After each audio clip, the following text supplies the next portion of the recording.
Ito tayo ngayon guys sa bridge ng Kicking Horse Bridge, Kicking Horse Pedestrian Bridge. So ngayon medyo nag-iba na kulay ng tubig. Dati maputik, ngayon ayan, tignan ninyo, bumabalik na sa dati niyang kulay, nag-green na siya. Mga ano pa, mga 3 araw pa yan, green na yan, babalik na yan. Ayan, biking lang kami dito ni Mrs. Ayun siya, nakaupo doon. Biking, e-bike pala. Prayas na lang din yun. Ayan, dadalayin ko pa yung ngayon dito sa Kicking Horse Bridge. Nakikita ninyo, dami nagpupunta dito, biking, walking. May trail kasi dito, ganda dito.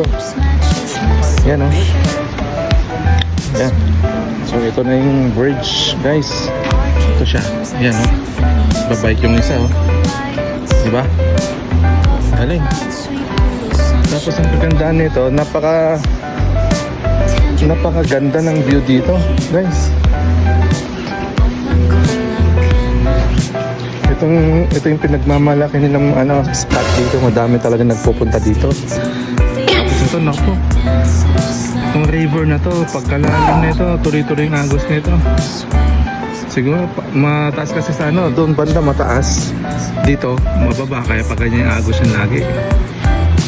Kaya nakakatakot talaga yan. Isa pa, walang harang dyan, kaya ano mo na yun, at your own risk na pagka nagpunta ka dito. Ayan,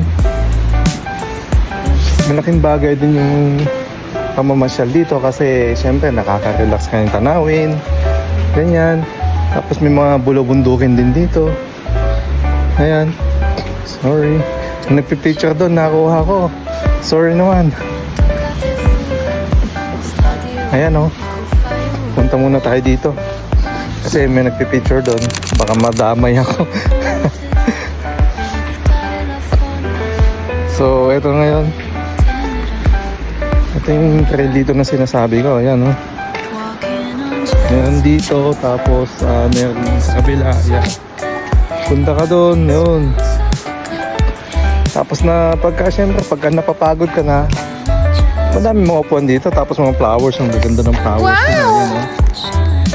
Ayan, ayan, nakakaaya sa pagmasdan sa mga mata. Siyempre pag napagod ka, ka na dito, relax ka lang dito sa upuan na to. Kakaway-kaway ka minsan kapag kami mga nadaan. Hello, hi, hello, ganyan. How's it going? Yun, yung uso dito sa Canada. Hindi mawawala yun. Tapos yun na yung mga bundok doon. Ayan. Hindi pa natutunaw lahat ng yelo, lalo na dito sa kabila. Hindi nakita doon. May mga dyan. May mga yellow pa yung top ng mountain.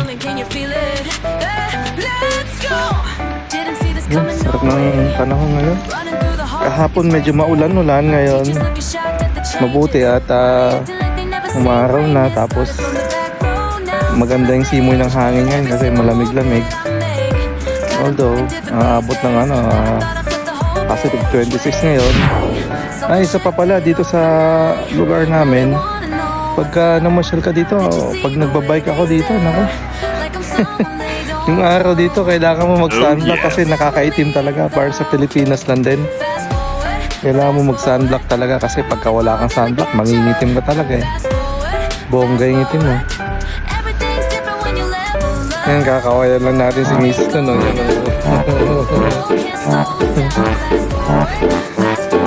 Yan, balikan na natin si Mrs. no kasi nag-aantay siya. Yan o. Dahil yung mga kakasabili ninyo dito, pumunta kayo dito, mamasyal kayo, ganda dito. Ang dami mga turista na pupunta dito. Ayan o. Ayan, galing ba? Picture lahat mo yan kasi famous nga itong bridge nito dito. Yung mga history ng cover bridge yan.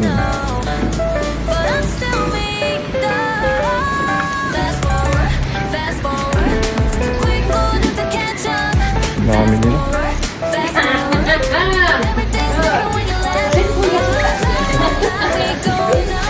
ba? Mga ganun dapat yung mga banat. Simple but effective. Di ba? Ika nga naman nila. Ayan, no? So, escape muna tayo dito. Pang tanggal ng stress, pang good vibes. Sa mga naghahanap ng mga magandang tanawin, dito kayo magpunta. So, may pang mini falls na dito. Ayan, no? Oh, ayan. Ayan. Ayan. Ganyan dito. Tapos mga flowers dito, magaganda lahat.